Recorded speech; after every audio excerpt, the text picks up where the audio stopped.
கபா கபா மணக்கும் சாம்பார் செய்வது எப்படி வாங்க ஃப்ரெண்ட்ஸ் பார்க்கலாம். அதுக்கு முன்ன ரொம்ப சீக்கிரம் இந்த சாம்பார் வச்சிடலாம். நீங்கள் வந்து ட்ரை பண்ணி பாருங்கள். அது ஓணத்துக்கு அன்னைக்கு நம்ம ரைஸுக்கும் எடுக்கலாம், மார்னிங் பிரேக்ஃபாஸ்ட்டுக்கும் எடுக்கலாம். நம்ம ஈஸியான சாம்பார். நம்ம வந்து 100 கிராம் பாசி பருப்பு எடுத்துக்கலாம். இதில் போட்டு இதை க்ளீன் பண்ணி எடுத்துகிட்டு வரேன். குக்கர் க்ளீன் பண்ணி வச்சுட்டு இந்த குக்கரில் இந்த பருப்பை போட்டுடலாம். பருப்பை போட்டுட்டு இதில் சின்ன வெங்காயம் ஒரு 10 போட்டுக்கிடுங்க. தேவையான தண்ணி விட்டுக்கிடுங்க. அதுக்காக இதில் ஒரு சின்ன ஒரு பாத்திரம் இதில் போட்டுக்கிடுங்க. போட்டுட்டு நம்ம இப்போ மூடி வச்சிடலாம். இப்போ வந்து நம்ம ஸ்டவ் வந்து ஆன் பண்ணிடலாம்.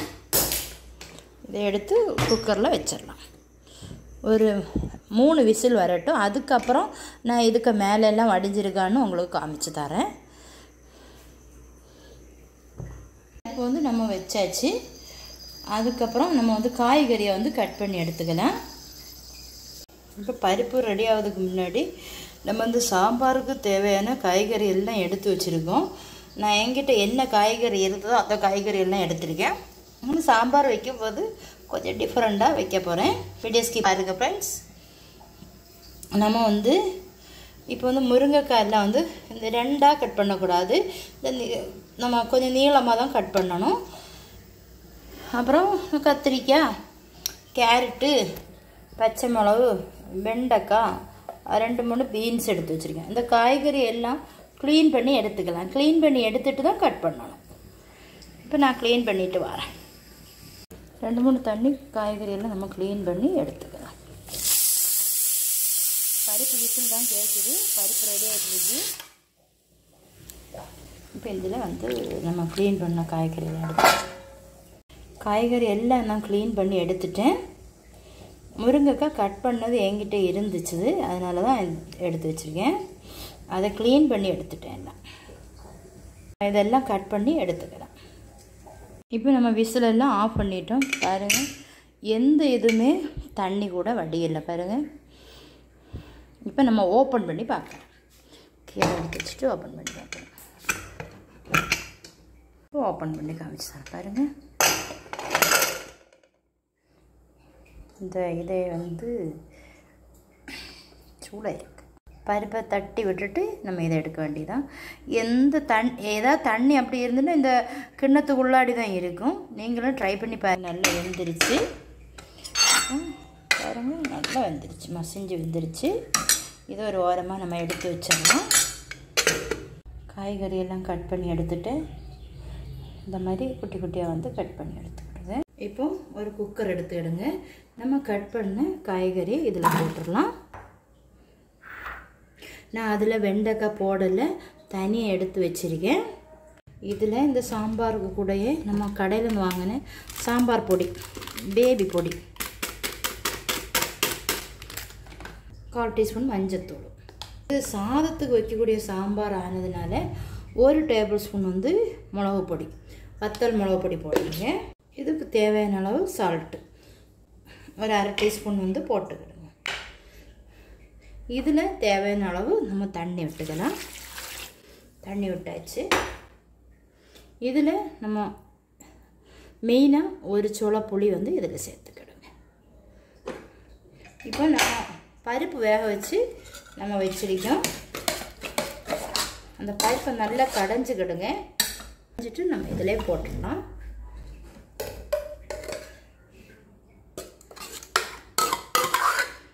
நம்ம இதில் விட்டாச்சு.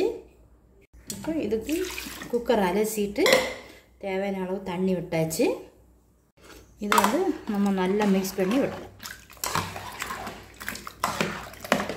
சாப்பாட்டுக்கு இப்படி நம்ம சாம்பார் வச்சா ரொம்ப நல்ல டேஸ்ட்டாக இருக்கும். நல்லா மிக்ஸ் பண்ணியாச்சு. நம்ம எல்லாமே நம்ம தாளிக்கும்போதும் போடணும். அதுக்கு கொஞ்சமாக எடுத்து வச்சுக்கிடுங்க. இதில் கொஞ்சம் மல்லி இலை போட்டுக்கிடுங்க. ஃப்ரெஷ்ஷான கருவேப்பிலை நல்லா க்ளீன் பண்ணி அதையும் இதில் போட்டுவிடுங்க. இப்படியெல்லாம் போடும்போது சாம்பார் நல்ல மணக்கும், வாசனையாட்டும் இருக்கும். அது ஒரு ஓரமாக இருக்கட்டு. வந்து ஆன் பண்ணிக்கிடுங்க. டீஸ்பூனுக்கு கொஞ்சமாக, அதிகமாக வேண்டாம், கொஞ்சம் நெய்யிலே இந்த வெண்டைக்காயை கொஞ்சம் பெரட்டி எடுத்துக்கிடுங்க. வளவளப்பாட்டு இருக்கும் இல்லையா, அதுக்காக தான் நம்ம இதை கொஞ்சம் நெய்யில் விட்டு வறுத்து நம்ம அதில் போட்டுருக்கோம். 1 மினிட்டு வதக்கினா போதும். இப்படி பண்ணும்போது சாம்பார் ரொம்ப டேஸ்ட்டு வரும். ஆஃப் பண்ணிடலாம். இப்போ நம்ம சாம்பாரில் இதை தட்டிடலாம். தட்டி நல்லா மிக்ஸ் பண்ணி விடுங்க. இப்போ நம்ம ஸ்டவ் ஆன் பண்ணிக்கலாம். ரொம்ப அதிக நேரம் 2-3 விசில் வரணும்னு வெயிட் பண்ணக்கூடாது. ஒரே ஒரு விசில் நமக்கு வந்தால் போதும். ஏன்னா காய்கறி வந்து சப்பையும் செய்யக்கூடாது. நம்ம வந்து இது சாதத்துக்கு விட்டு சாப்பிட்றதுனால ஒரு விசில் நமக்கு போதும். காய்கறியெல்லாம் துண்டாட்டு கிடக்கும்போது பார்க்குறதுக்கு அழகாக இருக்கும், சாப்பிட்றதுக்கும் டேஸ்ட்டாக இருக்கும். இப்போ நமக்கு ஒரு விசில் வரட்டும். ஒரு விசில் நமக்கு வந்துருச்சு. ஸ்டவ்வோடு ஆஃப் பண்ணுறோம். இந்த குக்கர் வந்து சூட்டிலே வந்து நமக்கு அதிலிருந்து காய்கறி எல்லாம் வெந்துடும். 2 விசில் எல்லாம் அடங்கிடுச்சு. இப்போ நம்ம ஓப்பன் பண்ணி பார்க்கலாம். கரெக்டாக காய்கறி எல்லாம் வெந்திருக்கு. இப்போ நம்ம மிக்ஸ் பண்ணி விடலாம். கரெக்டாக எல்லாம் வெந்துருச்சு பாருங்க. இப்போ நம்ம இதில் வந்து தாளிச்சிடலாம். எல்லாம் படர்ந்து கிடக்கு பாருங்கள். நம்ம வெண்டைக்காயில் வச்சு வதக்கி போட்டதுனால நல்ல மணமாக இருக்குது. இப்போ வந்து நம்ம தாளித்து கொட்டிடலாம். இதில் இப்போ ஒரு கடாய் வச்சிருக்குது, போட்டுடலாம். இப்போ ஆயில் நல்லா ஹீட் ஆகிடுச்சு. 1/2 டீஸ்பூன் வந்து கடுகு போட்டுடலாம். கடுகு போட்டு நல்லா வெடிக்க விட்டுருங்க. அப்போ தான் டேஸ்ட் ஆகிடுச்சு. மாவு போட்டு விடுங்க. ஃப்ரெஷ்ஷான கறிவேப்பிலை. மிளகு கரிஞ்சிடக்கூடாது, அதனால் ஸ்டவ் ஆஃப் பண்ணிடுங்க. இதில் மல்லி இலையும் போட்டு விட்டுருங்க. பல்ல எடுத்து கொட்டிடுங்க. சூட்டுலேயே வந்து 1/4 டீஸ்பூன் காயத்தூள், 1/4 டீஸ்பூன் ஜீரகம். இது வந்து சூட்டுலேயே போட்டால் நல்ல மணமாக இருக்கும், கபகபான் இருக்கும். இப்போ நல்லா மிக்ஸ் பண்ணிடலாம். நல்லா மிக்ஸ் பண்ணி விட்டாச்சு. சாம்பார் தூக்கு.